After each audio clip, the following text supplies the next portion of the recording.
Measure twice, cut once. A timeless carpentry proverb that reminds us of the precision and care required in woodworking, and it's a great metaphor for approaching the challenges in life as well. Get ready to witness the transformation. In my first ever carpentry workshop, I explored the world of wood and tools. Join me as I go through this thrilling process and reveal my masterpiece creations from this exciting journey. Let's begin.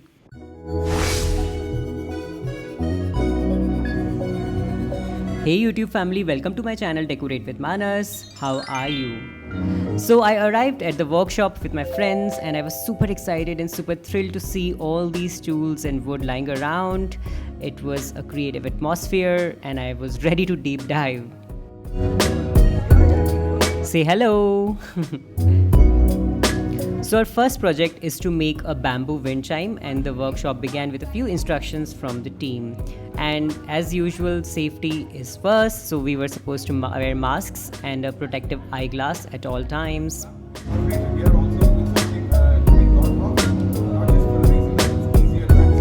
And then the team told us a few interesting facts about bamboo, which is such a sustainable, such a nice material. It grows very fast and it's actually got a negative carbon footprint. Isn't that great?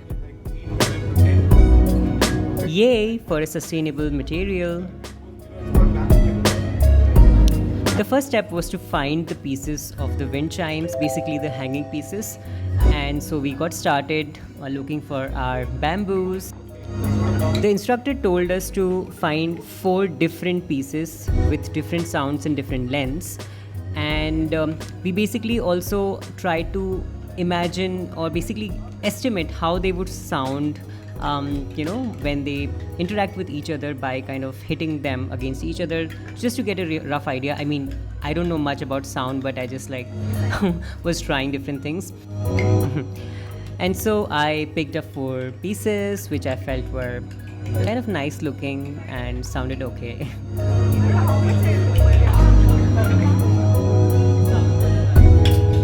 Here are my selected pieces, yay! See, they are of different lengths, so that would create different wavelengths and sound and create a nice wind chime effect.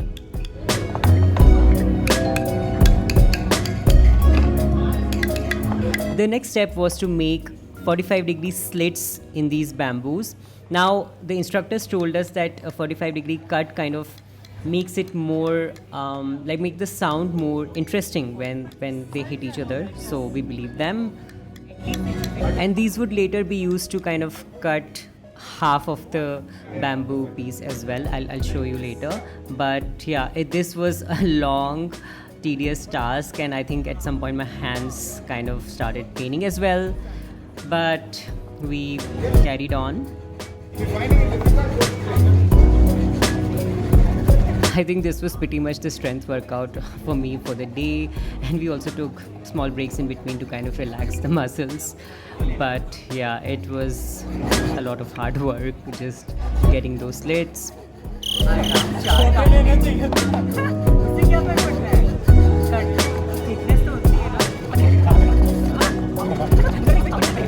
And slowly but surely we were able to make the slits on all the 4 pieces, and here are mine. You can see these slits that are there in all these, around 1.5 inches from the bottom. So next step, let's find out. And yeah, everyone else was at it as well, and they were also struggling, so well, I was not the only one. But yeah, proud of my bamboos. So the next step was to kind of chip away half of the bamboo material and taking the slit as a guide. And so we were basically hammering it on top, kind of creating a crack and removing one part of the bamboo just like that. And it was very easy to do with a hammer and a chisel. You see this angle and this cut here. Here they are, and my friend Maha helped me a lot as well to do this. The next part was basically taking a round piece and drilling holes in it to kind of hang these 4 pieces to make the wind chime. And using this drill was super satisfying. I mean, I enjoyed much better than the physical labor that we were doing earlier. And then we basically took strings and attached these 4 pieces to this ring. That was very easy, and the string that we're using is a very thin, almost transparent kind of a thread. It's starting to take shape. I'm happy.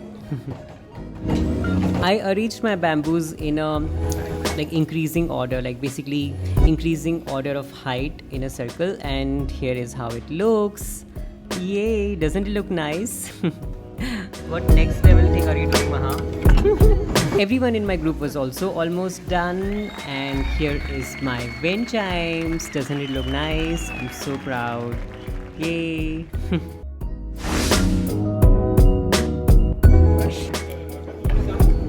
Okay, so project 2 was basically making this kind of a nice key holder. So the first step was to kind of sand a wooden piece and kind of smooth it down. So this took around 10-15 minutes. All of us were kind of smoothing the block, rounding the edges a little so that it's softer at touch, and also there aren't any dangerous raw edges that could, poke people. Then it was time to decide how we want the design or the placement of the holes on this piece. So I just selected a very simple linear design, basically 4 holes in one line, because that would look like the most simple and most elegant. Some of them also decided like a W shape. Some people were slightly ahead and they were already onto the coloring step, but for me, I still had to make the holes. So I was waiting for my turn to kind of get the power tool and make the holes, and I ultimately got it. So then basically we had to place the wood firmly using a clamp on the table. And one pro tip that the instructor there also gave us was to use a sandpaper as a buffer, otherwise it would kind of make a dent on the wood, which will not look nice. Okay, so the clamp was done, and this is how my piece looks right now. Looks very sturdy, looks very firm. And then it was time to drill holes, where we got some pro tips from the instructor on how to use this machine. Keep it over the hole that you've marked. Keep it upright. Use your other hand as a guide to make sure that this stays right. We will drill till our tip one with a little bit of downward force.